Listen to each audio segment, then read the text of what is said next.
Imagine that you are standing at a party or scrolling through your contacts, wondering why making friends feels harder than solving a Rubik's Cube blindfolded. Sound familiar? You're not alone.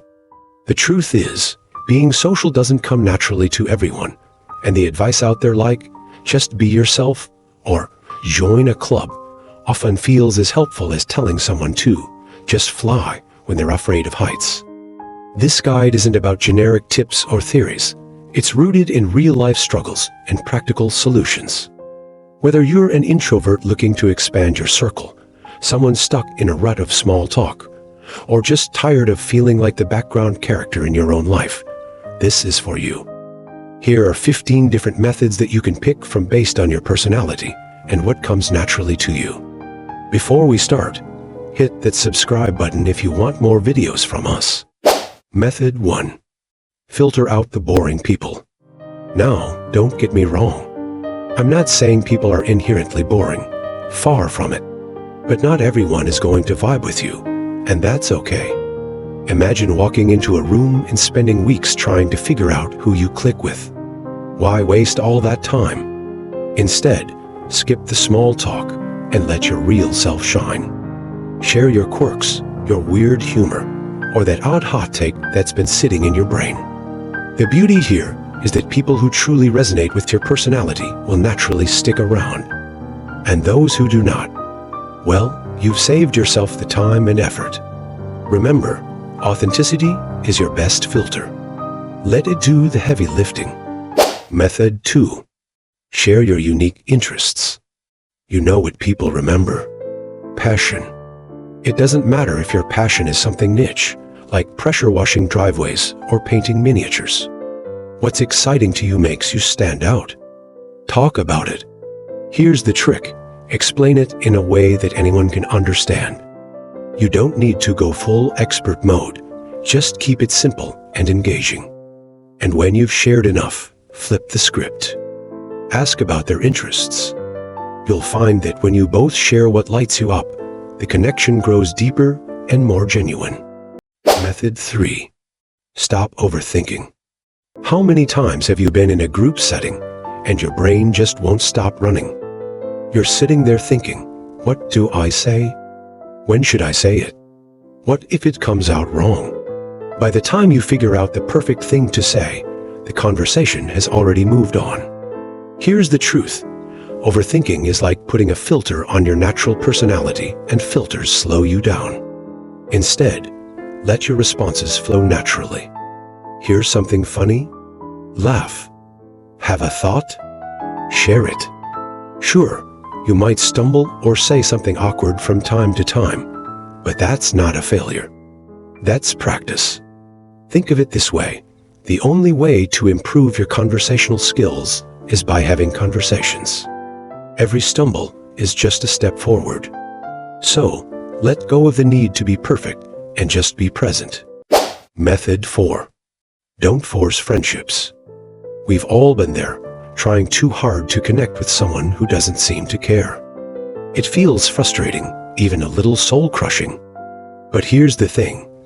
Not everyone you meet will be a match for your personality, and that's perfectly okay.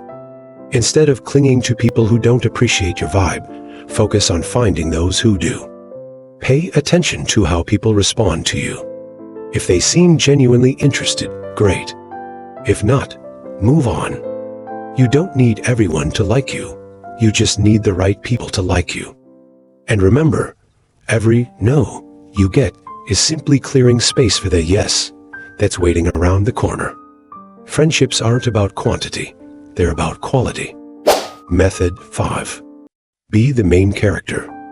Think of your social life as a story, and in this story, you're the lead. The main character doesn't wait for others to set the scene. They step up and take action. This means taking the initiative.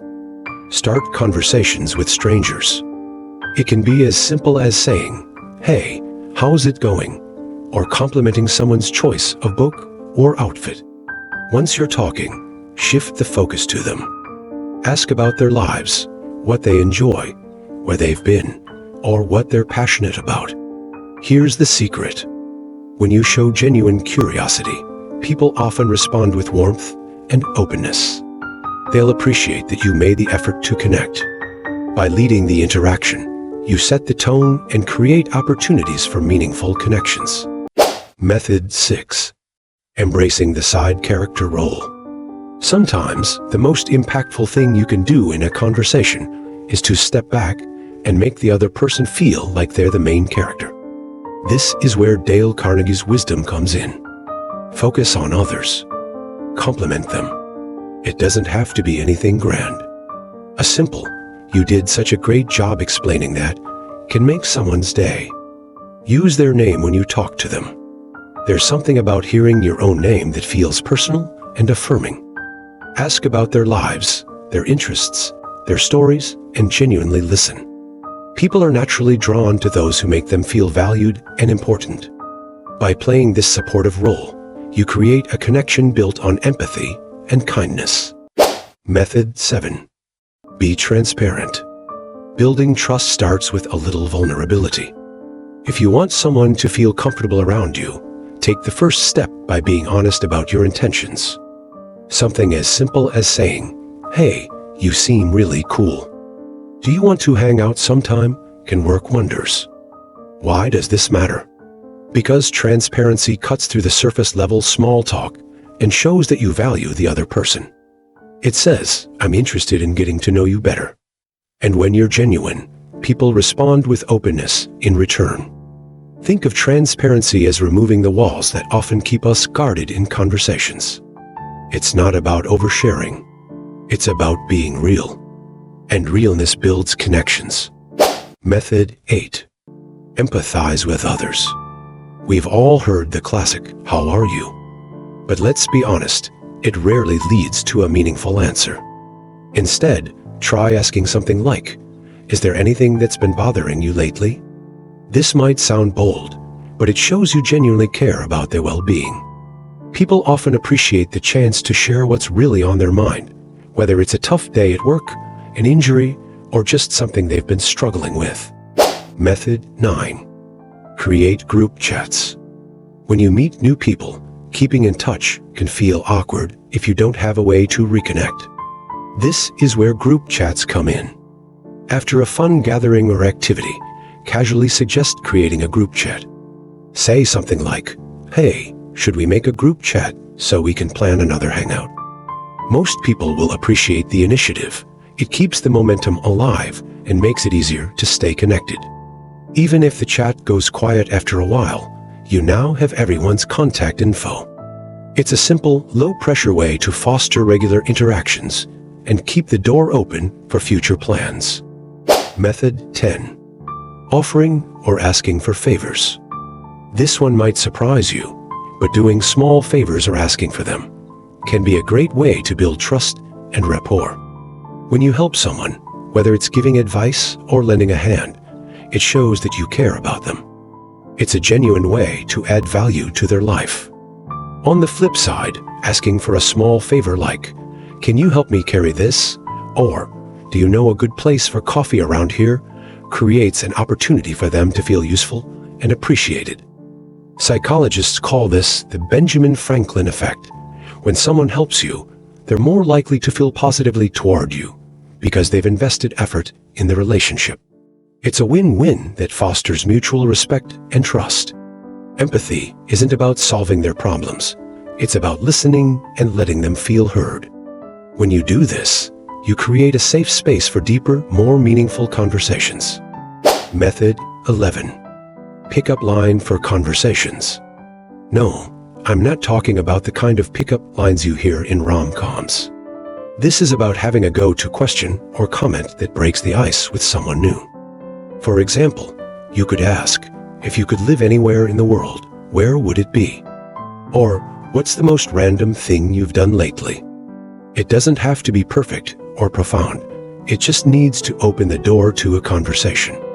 The beauty of this approach is that it gives you an easy starting point, and people usually love to share their thoughts when asked a fun or unexpected question. Remember, the question isn't the star of the show. It's just the opener. The real magic happens when the conversation starts flowing naturally from there. Method 12. ISO play in groups. Large gatherings can be overwhelming. Everyone's talking, and it's easy to feel lost in the crowd. Here's where the ISO play comes in. Instead of trying to engage the whole group, focus on one person, especially someone who seems quieter or more reserved. Start a one-on-one conversation with them. Ask about their interests, how they know the host, or even something simple like, what's been the highlight of your week? By narrowing your focus, you create a more intimate and comfortable space for connection. Plus, it often leads to a deeper conversation than you'd have in a big group setting. It's a win for both of you. You get to know someone better, and they'll appreciate your effort to include them. Method 13. Act like you're already friends. Imagine meeting someone new and skipping all the awkward formalities. Instead of being overly polite or reserved, you treat them as if you've known them for years. This could mean greeting them with a warm smile, using their name often, or joking around in a friendly way. For example, if they spill their coffee, you might say, "Looks like we're off to a dramatic start today." Light-hearted and playful. Why does this work? It creates an immediate sense of familiarity and comfort. People are drawn to those who make them feel at ease. Of course, you'll want to gauge their reaction. Don't go overboard and invade their personal space. But when done right, this approach can fast-track the connection-building process. Method 14. Be an activity buddy. One of the best ways to connect with someone is by sharing experiences. When you meet someone new, ask about something they've always wanted to try or an activity they enjoy but haven't done in a while. For instance, if they mention they've always wanted to go kayaking or visit a new cafe, offer to join them. That sounds awesome. Let's do it together sometime. This frames the hangout as a shared adventure, making it feel less like a formal friend request and more like a mutual opportunity for fun. Being an activity buddy also gives you a natural reason to exchange contact info and plan future hangouts. Plus, doing something together often creates memories that strengthen your bond. Method 15. Protecting yourself online. In today's digital world, it's easy to forget that sharing personal information online can leave you vulnerable. While it's great to connect with people on social media or through messaging apps, you also need to protect your privacy. Tools like Incogni can help you take control of your personal data. Incogni works by removing your sensitive information from websites that sell it, preventing it from being shared with data brokers. This protects you from unwanted spam, scam calls, and the invasion of your privacy. In the same way you wouldn't share your deepest secrets with a stranger on the street, be cautious about what you share online. Transparency is important, but it's also vital to protect yourself digitally. Social skills are less about hacking people's brains and more about being authentic, interested, and kind. Treat people how you'd like to be treated, and friendships will follow naturally. And remember, it's a journey. Practice makes better, not perfect. Start today, and maybe next time, you'll be the person others look to for advice.